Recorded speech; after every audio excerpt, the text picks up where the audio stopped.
Amém, queridos. Vamos abrir a palavra do Senhor. Segundo livro de Reis, capítulo 19. Nós vamos ler verso 14. Segundo Reis 19, 14.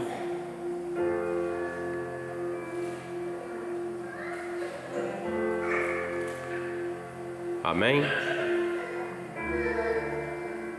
Recebendo, pois, Ezequias as cartas das mãos dos mensageiros e lendo-as, subiu à casa do Senhor. E Ezequias as estendeu perante o Senhor.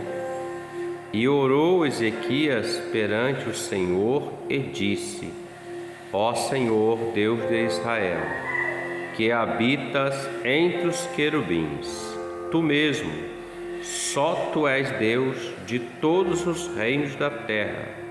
Tu fizeste os céus e a terra.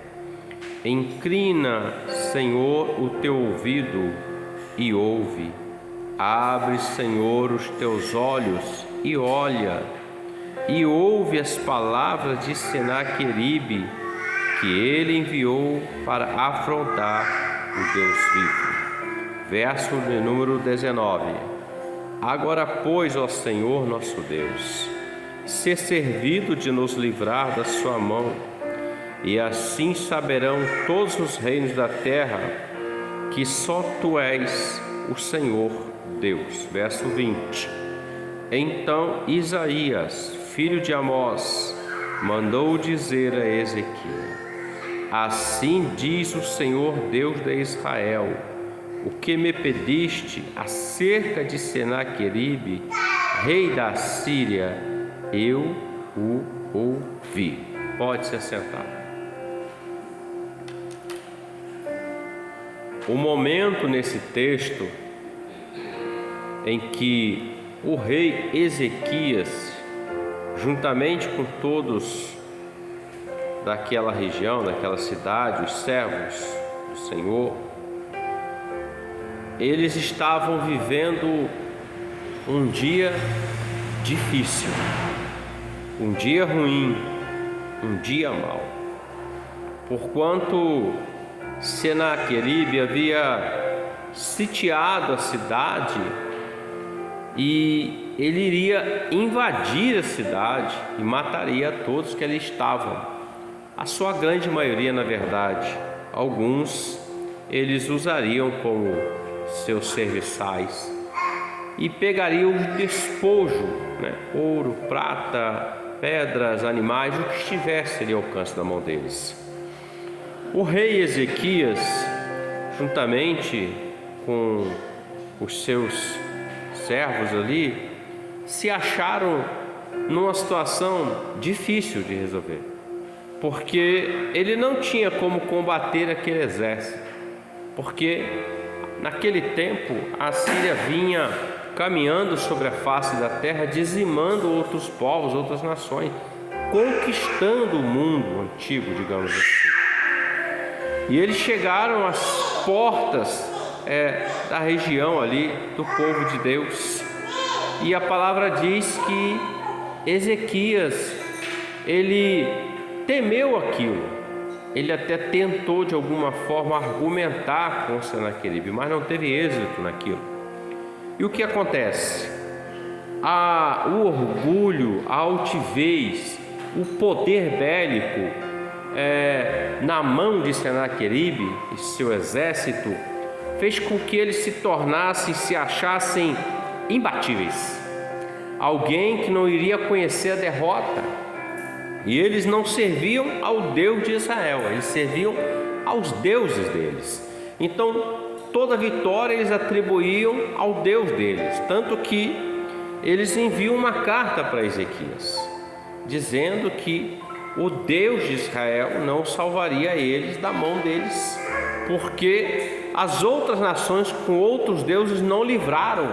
Então, Ezequias recebe aquela carta. Aquela notícia, aquele comunicado, era uma carta de condenação. Condenação a quê? Condenando o povo à morte, condenando o povo à servidão, à escravidão, alguns que pudessem sobreviver àquilo. Então a notícia era ruim, era uma impossibilidade. Às vezes em nossas vidas, ou melhor, em nossa vida, nós nos deparamos com situações semelhantes. São cartas, comunicados, uma notícia, alguma coisa que sobreveio sobre nós e vem de uma maneira tal que nós nos encontramos como o rei Ezequias. Não há como lidar com aquilo. O que eu vou fazer agora? Como é que vai ser daqui para frente? Como que eu resolvo isso? Eu não tenho condição, eu não tenho jeito para resolver. O que eu vou fazer? E muitas das vezes nós até falamos assim: não, só Deus pode me ajudar nisso. E falamos assim. Quem crê no Senhor é lógico. E o texto diz que Ezequias, ele tomou uma ação. Ele era um rei e ele tomou uma ação. Ele entendeu que mesmo ele sendo rei, sendo o poder máximo em Israel, Judá, ele entendia que acima dele tinha um que tinha um poder sobre ele, acima do dele e acima até de Senaqueribe. Porque nós lemos aqui que ele recebeu as cartas e ele leu, e a primeira coisa que ele fez foi subir à casa do Senhor. Ele leu aquilo, ele recebeu aquela notícia, ele viu na mente dele o quadro da situação, ele não blasfemou, ele não murmurou contra o Senhor, ele não mandou cartas de repente tentando achar uma aliança com outro povo, outros povos para tentar combater a situação. Não, nada disso. O texto diz que ele subiu à casa do Senhor, o templo. Ele entra no templo e nós lemos aqui que ele orou ao Senhor.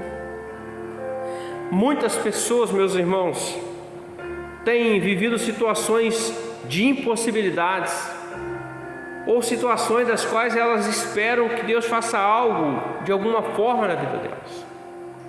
Às vezes até mesmo o próprio servo do Senhor, ele se depara com uma situação adversa e ele permite que aquela adversidade impeça que ele entre à casa do Senhor, impeça que ele suba à casa do Senhor, impeça que ele entre na presença de Deus, porque subir à casa do Senhor quer dizer, ele entrou na presença de Deus. Ele orou, ele entende que naquele lugar o Senhor fez uma aliança, uma promessa. Ele disse assim para Salomão e para todos: eu manifestarei a minha glória nesse lugar. Nesse lugar eu falarei com o meu povo, neste lugar eu vou manifestar a minha glória. Ele fez uma promessa. E Deus, meus irmãos, ele fazendo promessa, Deus cumpre a sua promessa. Mesmo que o homem não seja fiel, ele ainda assim permanece fiel, cumprindo a sua promessa.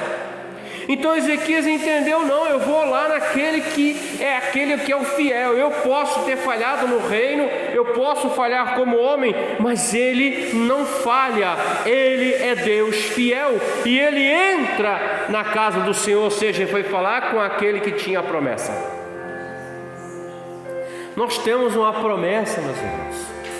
Jesus fez uma promessa à sua igreja. Você e eu somos participantes da igreja do Deus vivo. Ele disse assim: eu estarei convosco todos os dias até a consumação dos séculos. Você e eu não estamos sozinhos na face da terra. O Senhor está conosco, meus irmãos. Ele é Deus que está contigo em todos os lugares aonde você tem que ir. Ele é Deus que está contigo no dia dia da fartura, mas também é Deus que está no dia da necessidade. Ele é Deus que está contigo na saúde, mas também é Deus que está contigo na enfermidade. Ele é Deus que está contigo diante da sua impossibilidade, mas Ele é o Deus da possibilidade na sua vida e na minha vida. Operando o Senhor, quem impedirá a sua operação, o seu agir, o seu mover, a sua glória, a sua graça, meus irmãos? Nada há que Deus não possa fazer. Deus é Deus do impossível. Jesus disse assim aos apóstolos: mestre, logo quem pode se salvar? E Jesus disse assim: para Deus todas as coisas são possíveis. Então nós entramos aqui nesta noite. Eu não sei se você está vivendo uma carta de afronta, eu não sei se você está vivendo uma notícia que você recebeu que não é boa, eu não sei se você está vivendo uma situação adversa. Eu sei o que eu estou vivendo, e eu subi a esta casa hoje, você subiu a esta casa hoje. Nós entramos aqui porque escrito está que é no corpo que o Senhor opera a sua graça. Nós vencemos a nossa dificuldade, nós vencemos esse dia, e nós sabemos que neste lugar o Senhor tem ordenado a bênção. E nesta noite nós não vamos sair daqui da mesma forma como entramos, mas nós vamos sair daqui crendo mais nesse Deus que servimos, recebendo dele a vitória para a glória do nome dele. Ele subiu, meus irmãos, ele não desceu. Oh, aleluia! Ele subiu, meus irmãos. Quando você passa por uma adversidade, você coloca aquela adversidade nos lugares altos, na presença de Deus, tenha certeza que Deus vai cuidar. Quando o homem desce, ele está se posicionando na mesma condição, ou até uma condição menor do que aquele que está afrontando aquela situação. É como se dissesse: isso aí vai me destruir, isso aí não tem como resolver. Mas quando você diz subiu, colocou no alto, tenha certeza, é do alto que vem o teu socorro, é do alto que vem o agir de Deus, é do alto que vem aquilo que é necessário para a sua vida e para a minha vida, meus irmãos. Subiu a casa do Senhor. Estamos vivendo dias difíceis, não estamos? Estamos sim, não é profecia, é uma realidade. E muitas pessoas estão esquecendo do compromisso com a casa do Senhor, de subir a casa do Senhor. Muitos estão indo à casa do Senhor, subindo à casa do Senhor apenas quando, hoje eu estou bem para subir, aí vai. Outros dizem assim: hoje eu não estou muito bem para subir, não sobe. Meus irmãos, daquilo que nós somos vencidos, nós nos tornamos escravos daquilo. Então, se eu venço a mim mesmo, logo o Deus é o meu Senhor, Senhor da minha vida. Muitos estão esquecendo desse valor, meus irmãos. No começo da pandemia, as pessoas, o culto, a igreja e tal, parecia que estava com aquela saudade, passou-se a pandemia, na sua totalidade, entre si, sua força, continua alguma coisa aí, mas as portas estão abertas. E muitos não estão indo, vão para outros lugares. Me perdoem aqui, mas vão para outros lugares. Alguns vão até para shows, carnaval, entre outras coisas. Mas estão esquecendo da promessa. O Senhor ordena a bênção. O Senhor disse assim para o apóstolo Pedro: e as portas do inferno não prevalecerão contra a minha igreja. Ele subiu, ele encontrou uma dificuldade, uma barreira, ele não tinha como resolver, irmãos. Nós não temos como resolver muitas coisas. O que é que nós precisamos fazer? Colocar no alto, no alto, no alto. Vocês lembram daquela mulher que o profeta Eliseu foi saber o que podia dar a ela, para ajudar ela, porque ela sempre cuidou dele? Ao Senhor deu um filho. Mas vocês lembram que o filho começou a passar mal e ele morreu? Ela não sepultou a criança, ela não colocou a criança embaixo, digamos assim, sepultou, não. Ela pegou o menino, colocou ele no alto, no quarto alto, parte de cima, onde habitava Eliseu quando passeava, quando ia para aquela região. E foi ao homem de Deus buscar a direção do Senhor. Ela não enterrou o filho, dizendo é assim mesmo, não. Ela tinha uma promessa de Deus na mão dela. E ela foi falar com o profeta. Mas ela colocou na parte alta e foi falar. Ezequias subiu a casa. Ele sobe, mas quando ele entra na casa do Senhor, o texto diz que ele entra na casa do Senhor, o texto diz que orou Ezequias perante o Senhor. Ele se prostra. Humilhai-vos debaixo da potente mão de Deus, e Ele vos exaltará. Sujeitai-vos, pois, a Deus e resisti ao diabo. Ele ora, ele sobe e ele desce à presença do Senhor. Ele não aceitou descer à presença de Senaqueribe, mas ele entendia que ele só podia descer ou se prostrar à presença do Deus de Israel. Ele ora, ele fala com o Senhor.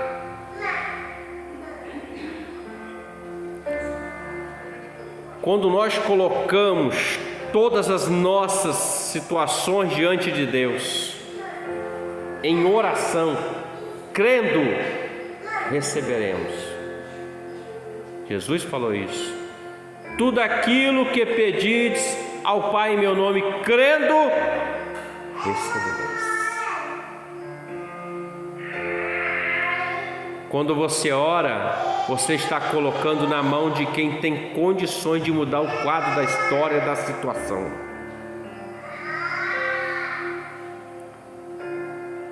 Ana viveu um tempo da vida dela, não sei quanto tempo,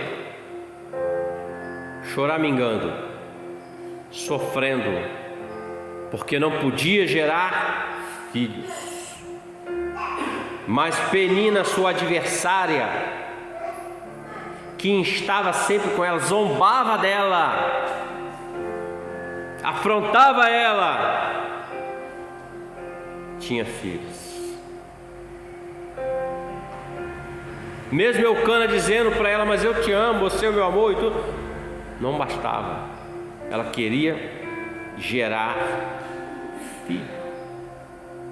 Ela queria sair daquele estado dela de ser uma árvore seca, infrutífera. Ela queria produzir algo, um filho ou uma filha, ela queria gerar.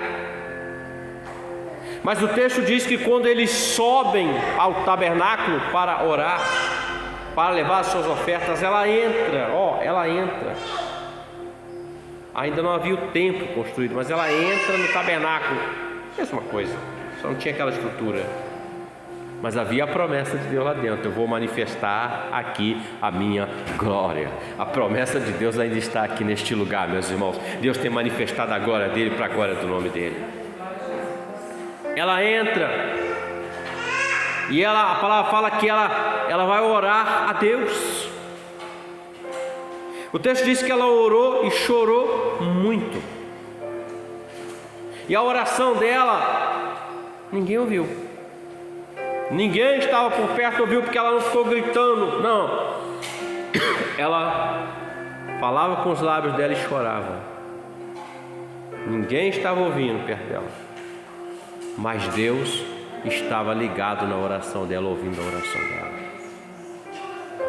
E Deus aceitou a oração desta mulher. Ela faz uma oração que nós precisamos refletir um pouco.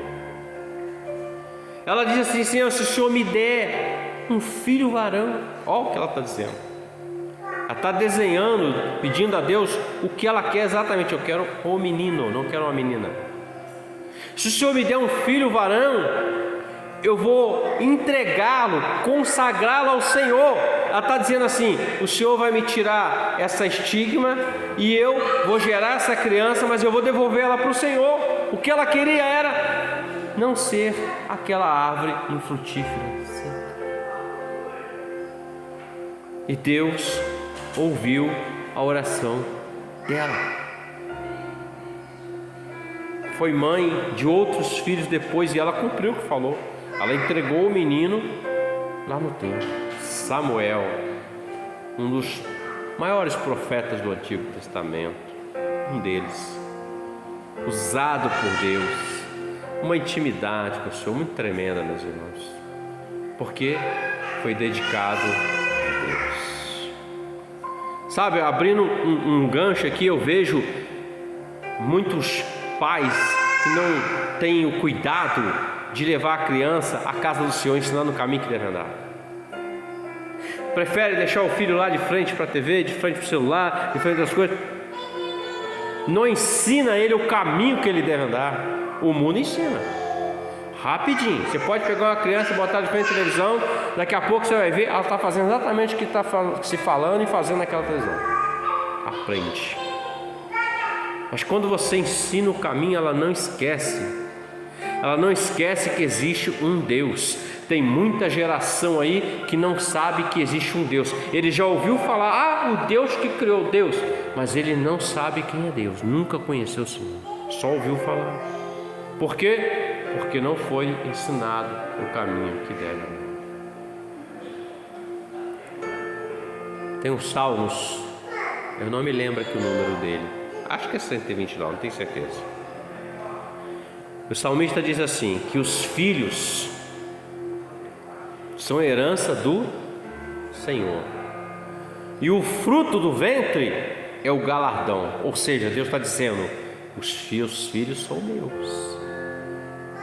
O seu prêmio, o seu galardão é que eu estou abrindo a sua amada e estou produzindo filhos para vocês colocarem no mundo.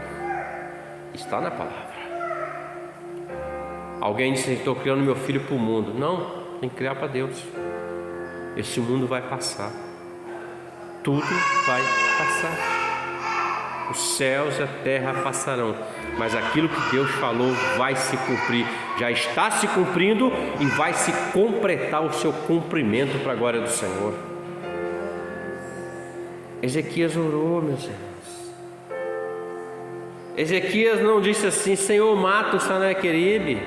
O Senhor, mata lá aquela mulher que falou aquilo comigo, aquele homem. Senhor, arrebenta, mete a espada. Não, nada disso. Ele entra, ele desce à presença do Senhor. Ele fala algumas coisas muito interessantes. Diz assim, inclina, Senhor, o teu ouvido e ouve.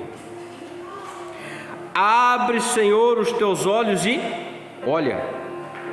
E ouve as palavras de Senaqueribe, que enviou para afrontar o Deus vivo. O que Ezequias está dizendo é, Senhor, eu não tenho condição, mas essa peleja o Senhor tem condições de resolver. Ele só orou e deixou para que Deus solucionasse. E Deus solucionou. Nós estamos orando aqui por um familiar toda quinta-feira. Estamos orando. E eu tenho certeza que Deus está dando a solução, a direção para a glória do nome dele.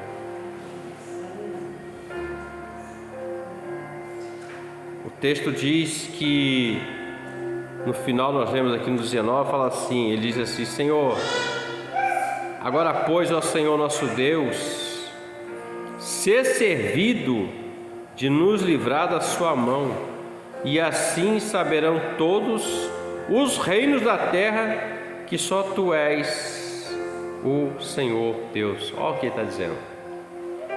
Senhor, é para a glória do teu nome, não nosso. Nós não somos roubadores da glória de Deus. Aqui ele está dizendo é isso.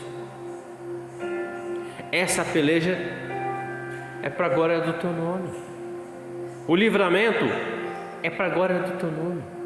A porta que vai se abrir é para a glória do teu nome. A cura que vamos receber é para a glória do teu nome.